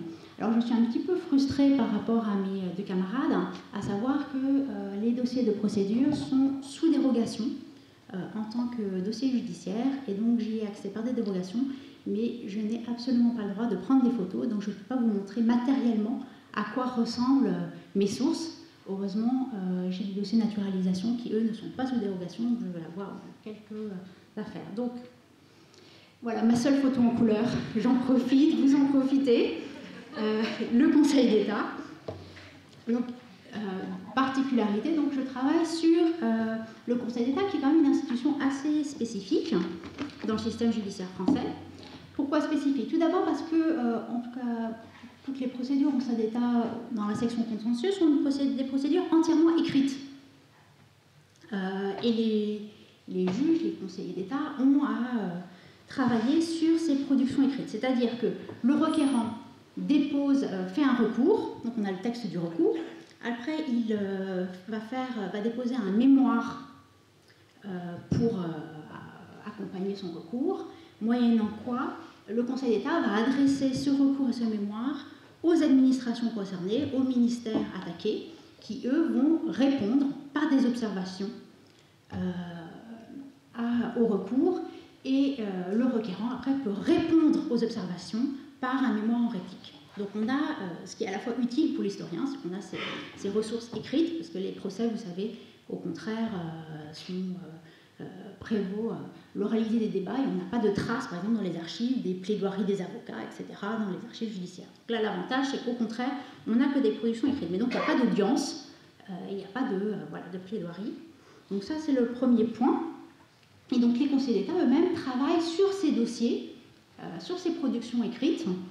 Et par exemple, le sociologue Bruno Latour avait fait une ethnographie du Conseil d'État, il avait un peu suivi ces dossiers entre le passage entre les différentes sections, entre les différents conseillers. Et ce qui l'intéressait, Bruno Latour, c'était de comprendre comment, à travers cette circulation et cette analyse des dossiers, les conseillers d'État retraduisaient un peu l'affaire de façon à l'épurer et à en faire émerger un peu le droit, en disant voilà comment le droit passe à travers toutes ces discussions. Et de fait, le Conseil d'État, dans sa raison d'être, c'est vraiment de dire le droit, de ne pas s'intéresser aux circonstances, aux cas particuliers, et de voir si l'État, les administrations ont fait leurs décisions en droit, ou au contraire, est-ce qu'il y a eu des excès de pouvoir. Donc, tous les recours, c'est sur des questions d'excès de pouvoir ou pas. Autre particularité, donc c'est une procédure écrite. La difficulté que j'ai, c'est que dans ces dossiers de procédure, je n'ai que très peu de traces des productions, des analyses des conseillers d'État eux-mêmes.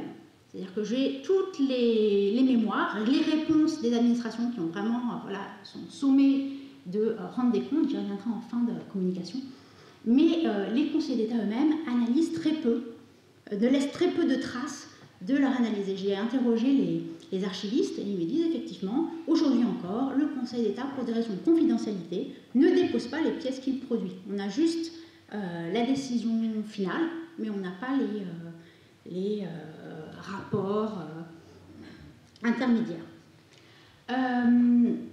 Alors, la seule chose que l'on a, c'est à la fin, dans chacun des dossiers, on a une question, souvent écrite de façon manuscrite, dans lequel, de quelques phrases, enfin, vous voyez, à chaque fois, on a une toute petite note, où le Conseil d'État va résumer l'affaire, mais de façon assez lapidaire. Donc là, les époux Cohen sont-ils fondés à demander l'annulation d'un décret du 14 mai qui rapporte leur naturalisation.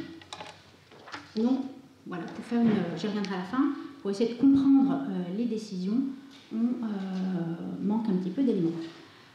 Dernière caractéristique, par opposition à d'autres cours, les conseillers d'État ne sont pas des magistrats proprement dit, ils n'appartiennent pas au corps de la magistrature, mais plutôt à la haute fonction publique. Aujourd'hui, c'est, comme vous le savez, c'est la tête de l'ENA qui a accès au Conseil d'État. Et donc, il y a une très grande porosité entre les fonctions de Conseil d'État qui jugent des recours et les fonctions administratives. Alors là, je vous ai mis le cas de quelqu'un qui va revenir souvent dans nos dossiers, Emmanuel Rhin, qui est donc formé à l'école libre de sciences politiques, qui en 1932, à l'âge de 22 ans, entre au Conseil d'État comme auditeur de première classe. En 1947, il est nommé directeur général de la population de l'entraide au ministère de la Santé publique et de la population, c'est-à-dire que c'est lui qui va répondre à tous les recours portant sur des questions de retrait de naturalisation, donc qui répond et qui justifie les décisions de l'État. Donc il y reste jusqu'en 61, et en 61, il est réintégré au Conseil d'État et nommé président de la 8e sous-section du contentieux. Et puis après, en 68, il va devenir président adjoint de la section du contentieux. Donc vous voyez qu'il passe d'un côté à l'autre, et c'est le cas d'un peu tous les conseillers. Donc il y a une très forte proximité, de sorte que effectivement, faire un recours au Conseil d'État, c'est demander à des conseillers d'État anciens ou fonctionnaires de potentiellement déjuger des décisions d'administration. Et de fait, on s'en doute, il y a assez peu de cas positifs, même s'il y en a quand même beaucoup plus que sous Vichy, puisque dans les cas, alors moi comme la fin est montrée, j'ai beaucoup moins j'ai un corpus beaucoup plus court, puisqu'entre 45 et 54, j'ai repéré 53 arrêts du Conseil d'État portant sur des recours portés par des étrangers ou des immigrés, et on a dans 62% des cas, le Conseil d'État rejette totalement le recours. Dans 26% des cas, on a des annulations totales ou partielles. Alors je reviendrai sur cette notion de partielle, parce qu'on a quand même un certain nombre de recours qui sont portés par des couples, et donc dans un certain nombre de cas, le Conseil d'État en fait va annuler la décision concernant l'épouse, mais la maintenir concernant le mari. J'y reviendrai à la fin si j'ai le temps, parce qu'il faut aller très vite. Le pourcentage restant, c'est souvent des sursis à statuer, où la réponse est repoussée. Alors, deuxième question, là au cœur du sujet, qui sont donc ces étrangers qui contestent l'État et qui contestent les décisions qui ont été prises à leur encontre? Alors, il existe assez peu d'études historiques ou sociologiques sur les justiciables des cours administratives françaises. Cela dit, il y a une étude assez importante, une étude collective qui a été faite dans le milieu des années 2000 sur les tribunaux administratifs, et en particulier donc, qui a été menée par Jean-Gabriel Contamin, Emmanuel Saada, Alexis Spire et Katia Wadenfeld. Et en particulier, il y a un article qui a été tiré de cette étude d'Alexis Spire et Katia Wadenfeld. Alors j'aurais dû vous mettre comme Emmanuel la référence exacte, qui s'intéresse donc aux requérants des tribunaux administratifs et qui souligne à quel point c'est le tribunal administratif, c'est pas le Conseil d'État, mais ça reste une juridiction administrative, et qui souligne à quel point c'est un domaine du droit extrêmement technique, et que pour à la fois se saisir, recourir à la justice administrative et puis avoir une chance de gagner, il est nécessaire de posséder ce qu'ils appelaient un capital procédural, c'est-à-dire non seulement de posséder quelques notions juridiques, d'avoir même souvent des diplômes, etc., mais aussi cette capacité à savoir bien s'entourer, à choisir un bon avocat susceptible de faire avancer sa cause. Et donc l'idée que il faut être suffisamment doté, ce n'est pas n'importe qui peut non seulement contester, mais obtenir une décision favorable. Alors qu'en est-il dans mon cas précis? Petit portrait des requérants étrangers. Donc, Toujours à la suite, effectivement, on a surtout des hommes, quelques femmes isolées, mais effectivement de nombreux couples. J'y reviendrai, et c'est sur ces couples qu'on va avoir des décisions d'annulation partielle. On a d'origine nationale, un peu à l'image de l'immigration de l'après-guerre, donc des Italiens, des Polonais, essentiellement des Hongrois, quelques Allemands. Alors on n'a pas de colonisés pour plusieurs raisons, sur lesquelles on pourra peut-être revenir dans la discussion, essentiellement parce que moi j'ai sélectionné des cas portés par des immigrés résidant en France. En fait, il y a beaucoup d'arrêts qui concernent les territoires coloniaux, mais ce qui ne se rend pas dans le corpus ici. Et puis surtout, par rapport à cette idée de capital procédural, ce sont des requérants qui appartiennent, dans la grande majorité, on va dire, à une classe moyenne éduquée, des journalistes, agents de change, professeurs de français, chefs d'entreprise, mais également des professions indépendantes typiques des emplois étrangers, artisans, commerçants, quelques rares membres de la classe ouvrière, ce qui semble conforter un peu l'analyse de Speer et Weidenfeld. Cela dit, grosse différence par rapport aux tribunaux administratifs aujourd'hui, dont une forte partie du contentieux porte sur les étrangers.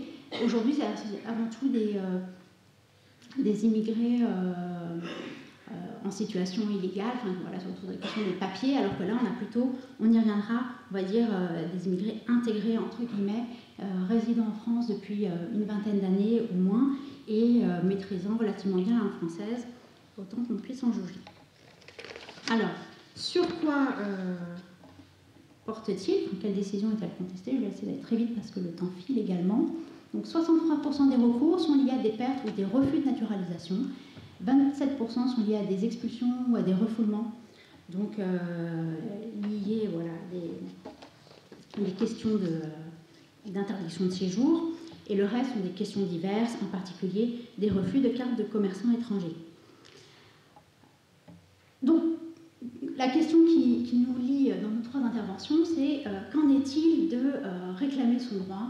Donc là, j'ai mis réclamer son droit, son honneur. Comment comprendre, au paradoxe de départ, ce recours au Conseil d'État, alors même qu'il a peu de chances d'aboutir? Alors, je vous ai montré qu'il y avait 27% d'annulation partielle. Alors, il faut voir aussi que le partiel, ça veut quand même dire qu'il y a une partie de rejet, puis le nombre de retours positifs va augmenter au cours du temps.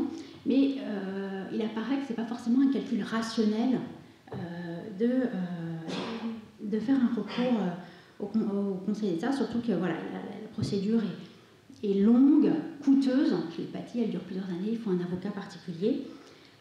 Cela dit, dans les deux cas, premier, le retrait de naturalisation ou les expulsions, c'est deux cas où les décisions auxquelles sont confrontés ces immigrés sont des décisions qui ne sont pas motivées. C'est-à-dire qu'ils vont recevoir, ils vont être convoqués à la police, et on va leur dire, vous aviez cru que vous étiez naturalisé, votre décret de naturalisation, il est rapporté en vertu de l'article 111 et 68 de l'ordonnance de 45 portant code de la nationalité. C'est tout ce que les gens ont. Ils n'ont absolument pas accès au motif des décisions qui les concernent. Et donc l'un des effets premiers du recours au Conseil d'État, c'est non seulement qu'on peut se justifier, donner son point de vue, mais surtout on peut avoir accès aux observations et donc aux explications des administrations qui ont pris la décision. Et c'est l'un des gros moteurs des demandes, me semble-t-il.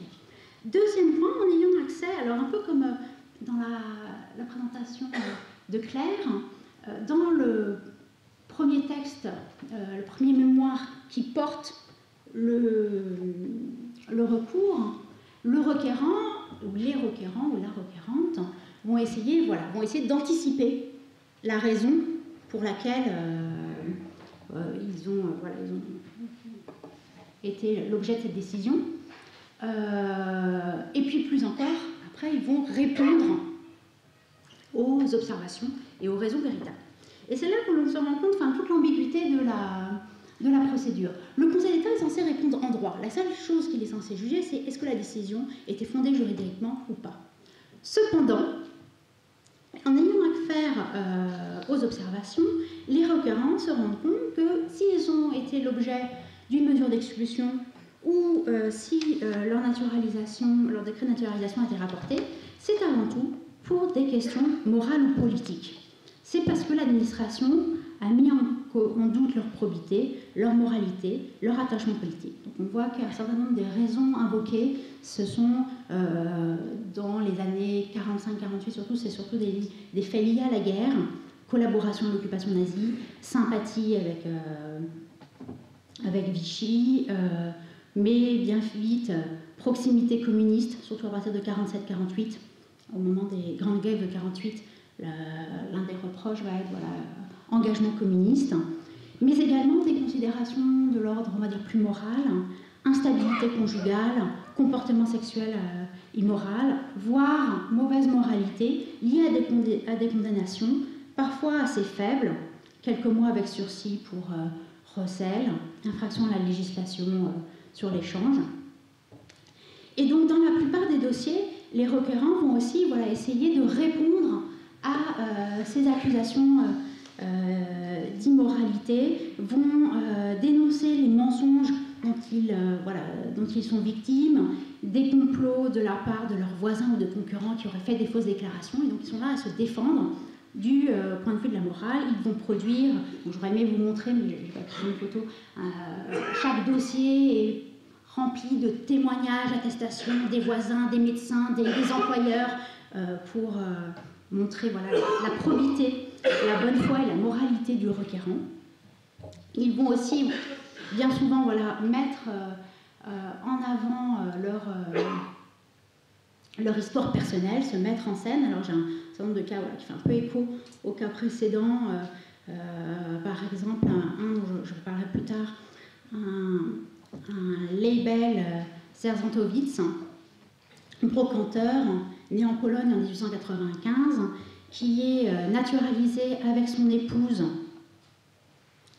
en 1948 et dont le décret va être rapporté parce qu'il a été condamné à 2 mois de prison et 50 000 francs d'amende pour avoir acheté pour 6 000 francs de papier volé, dont il affirme ignorer le caractère qu'il avait été volé. Et donc dans sa lettre, il écrit, alors c'est une lettre qu'il joint à son recours, donc c'est une lettre qu'il a envoyée au garde des Sceaux mais qu'il joint à son recours.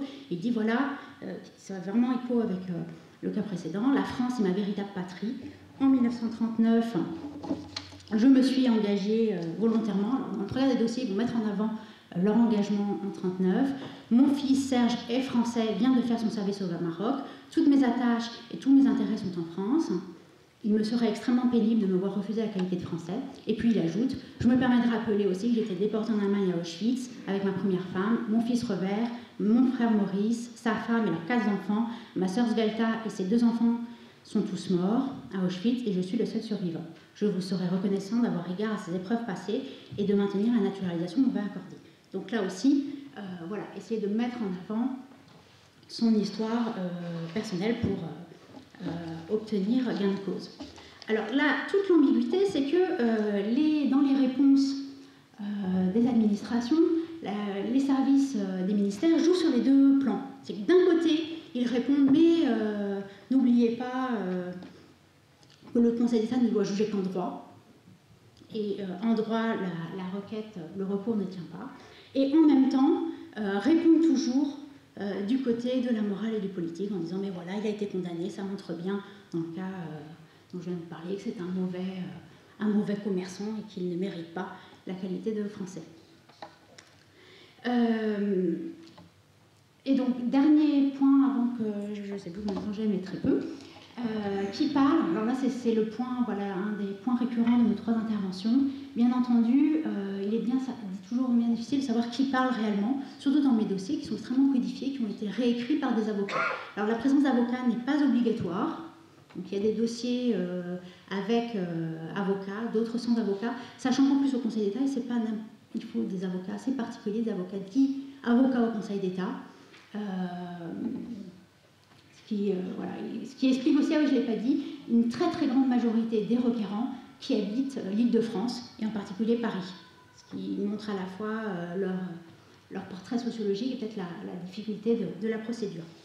Alors, ce qui m'amène au dernier point, rapidement, même si on avait dans notre... aujourd'hui, on s'intéresse avant tout aux étrangers là, qui réclament leurs droits, demeure quand même la question de cette procédure elle-même. Et qu'en est-il de notre compréhension des pratiques de l'État vis-à-vis des étrangers et de savoir la question de est-ce qu'on est dans un État républicain ou pas, est-ce qu'on est dans un État de droit, est-ce que le Conseil d'État peut aussi jouer ce rôle que lui donnent les étrangers de dernier recours face à l'arbitraire de l'État.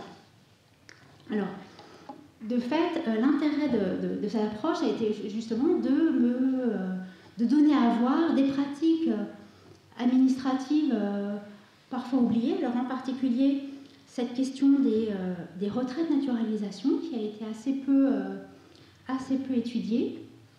Alors dans l'ordonnance du 19 octobre 1945, il y avait une possibilité dont on a beaucoup reparlé récemment via l'article 98 de mettre en place des déchéances de nationalité pour des naturalisés. Donc je n'ai pas remis l'article 98 dans des cas si l'individu a été condamné pour un acte qualifié de crime ou de délit contre la sûreté de l'État ou extérieur à l'État, s'il est condamné, donc en gros pour des cas très graves, dans mes affaires j'en ai que 2 et qui concernent toujours des cas de collaboration, voire même d'espionnage au profit de l'Allemagne. Donc c'est des cas graves, mais en fait, ce dont je me suis rendu compte, c'est que l'instant de retrait de naturalisation s'appuyait sur un autre article, un article un peu oublié et peu commenté, qui est l'article 111, qui dit, lorsqu'il apparaît, donc je vous laisse lire, postérieurement au décret de naturalisation de réintégration, que l'intégrité ne remplissait pas les conditions requises par la loi pour pouvoir être naturalisé ou réintégré, le décret peut être rapporté dans un délai d'1 an.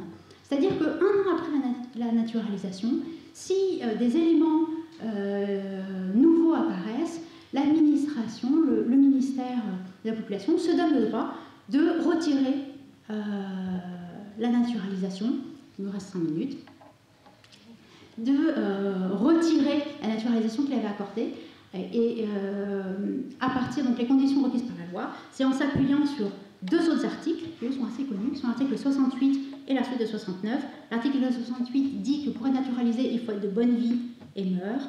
Et l'article 69 dit que pour être naturalisé, il faut montrer que l'on est assimilé. Il faut que la condition d'assimilation soit remplie.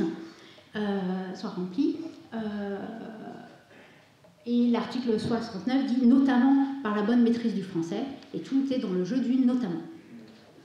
Et donc dans les cas de retrait, donc, qui concernent donc, une grande majorité des recours, c'est à partir de cet article 111 que les retraits, donc que les décrets de naturalisation vont être rapportés en s'appuyant soit sur des condamnations pour des faits de droit commun, auquel cas on mobilise l'article 68 en disant ben voilà, l'individu a été condamné, donc il n'est pas de bonne moralité, soit en s'appuyant sur l'article 69 en disant ben, par exemple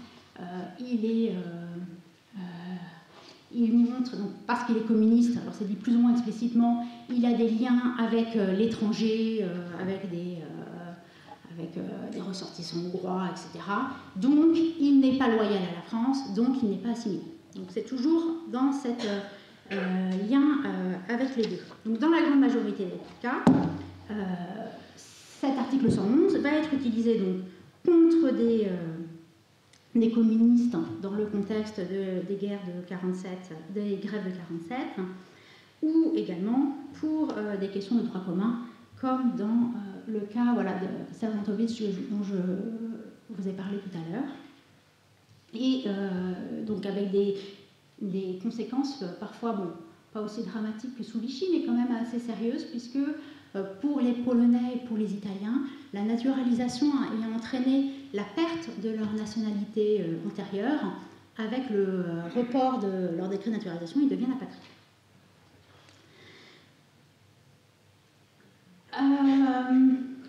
Je vais y venir.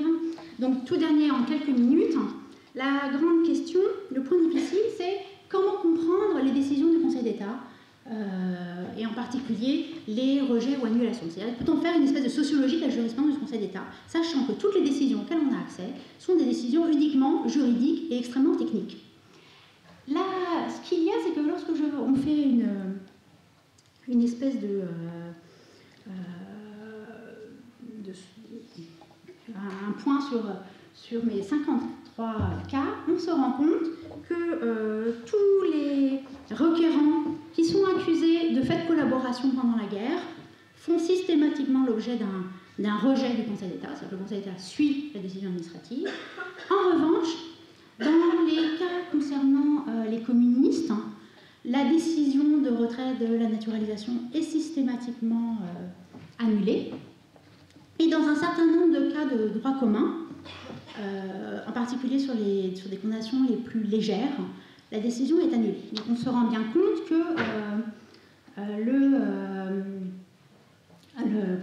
Conseil d'État ne juge pas forcément, mais sans qu'on en ait vraiment la preuve, entièrement en droit. Alors là, je vous donne très rapidement le cas, j'en profite, c'est enfin des décrets de naturalisation, donc j'ai enfin des photos. Donc je montre mes photos, je suis toute contente. Jacob Gron et Esther Pollack. Alors c'est un cas assez connu, parce qu'il y a eu une énorme campagne de presse autour de lui. Donc il est naturalisé, il est en France depuis 1931. Il est engagé volontaire en 1939, prisonnier au Stalag, naturalisé le 6 août 1948. Décret rapporté le 18 août 1949, parce qu'il y a un rapport de police d'août 1949 qui dit que Gron est considéré comme supervisant toutes les organisations communistes israélites de France, et donc tout un rapport de police extrêmement détaillé. Donc le décret est rapporté, il va même y avoir un arrêté d'expulsion, énorme campagne de presse dans l'Humanité, etc. Et le Conseil d'État décide le 1er février d'annuler, car les faits obtenus, à l'exception d'un seul, ne sont pas de nature à faire regarder l'intéressé comme n'étant pas assimilé à la communauté française au sens de l'article 69. Donc le Conseil d'État dit, voilà, ce n'est pas une raison suffisante pour dire qu'il n'est pas assimilé. Deuxième cas, dont je n'ai pas la photo, pareil, un Hongrois dont la naturalisation est rapportée pour engagement communiste à Alger. Le Conseil d'État dit aucun fait parvenu ne permet de penser que l'intéressé n'est pas assimilé. Troisième cas, donc là j'ai pas les photos, Leszbu Lewkowicz, polonais. Lui, son décret est rapporté le 17 mars 1949 car il ne remplissait pas, car il a été condamné je crois que je l'ai mis, à 2 mois de prison et 100 000 francs d'amende pour vente de viande un jour interdit, parce que c'est un boucher. Et là, le décret est annulé en raison de l'absence de gravité des faits reprochés. Donc, quelle conclusion en tirer? Très vite, puisqu'il ne me reste même pas 10 secondes. Quelle conclusion en tirer? C'est un point qui fait l'objet de discussions chez les politistes en particulier, c'est-à-dire comment comprendre ces décisions. On pourrait voir un peu le verre à moitié plein ou à moitié vide. On pourrait dire d'un côté, ça montre bien que le Conseil d'État joue son rôle, qu'on est dans un état de droit, et que lorsque l'administration va trop loin, ou est trop excessif, elle est censurée dans les cas dont je vous ai parlé. En même temps, on pourrait voir de l'autre côté, souligner que ça montre quand même ces quelques cas d'annulation, l'arbitraire quand même des décisions administratives et le fait que si on prend du point de vue humain, ça reste des décisions lourdes de sens. À chaque fois, la procédure prend 3 ans, elle est très incertaine, etc. Donc on pourrait juger. Moi, ce que je pourrais dire, et malheureusement, je ne vois pas le temps de beaucoup développer, c'est en tout cas ce qui est assez frappant en lisant les dossiers, c'est à quel point, in fine, l'administration, les services des ministères sont quand même sommés de s'expliquer et ils s'en passeraient bien. Ça reste une contrainte pour eux. Et en particulier, dans les cas d'annulation partielle, je vais aller assez vite, il va y avoir une espèce de jurisprudence du Conseil d'État qui va se mettre en place à partir du cas des époux Bonaparte. Alors, je ne sais pas pourquoi Marie Prandini a disparu de mon slide, qui sont des Italiens. Bonaparte, l'époux, est condamné pour recel le 19 février 1948 à 3 mois de prison avec sursis et 5 000 francs d'amende pour avoir acheté 27 litres d'huile de lin volée. Là encore ridicule, je ne le savais pas. Et donc le décret, comme on l'a vu, les décrets de naturalisation sont familiaux, c'est-à-dire concernent l'époux et son épouse, le mari et la femme. Et donc, lorsque le décret est rapporté, il est rapporté pour les deux. Et donc, les deux sont dénaturalisés. Et le Conseil d'État va intervenir pour dire que ok, Bonaparte a été condamné, on peut dire qu'il n'est pas de bonne vie ou de mœurs. En revanche, sa femme, elle n'a rien à voir dans cette histoire. Donc, elle doit rester française. Et cela va revenir systématiquement pour plusieurs cas. Alors, j'en ai un deuxième. Là, c'est Nita Rotterman et Ronia Hellman. Alors, là encore, lui, il est condamné pour des faits liés à la guerre. Là encore, je vais finir. Ronia, le Conseil d'État va lui redonner sa naturalisation, et c'est systématiquement. Et je retrouve les traces de Emmanuel Rhin, celui du début, qui à chaque fois justifie, et la place de l'épouse va prendre de plus en plus de place dans les observations, et il fait prendre un certain agacement en disant mais oui, le Conseil d'État, mais quand même la naturalisation, c'est un phénomène familial, on ne peut pas créer des différences au sein d'un même couple. Et après, les affaires suivantes, il va dire ah mais l'épouse était forcément au courant des agissements de son mari, et à la fin, au bout de 6-7 cas, Rhin écrit bon, je pense que l'épouse doit être associée, mais enfin bon, je vous laisse il abandonne, je vous laisse le choix de juger. Donc il montre bien voilà, que ça faisait une certaine pression. Bon, je vais m'arrêter là. On reprendra dans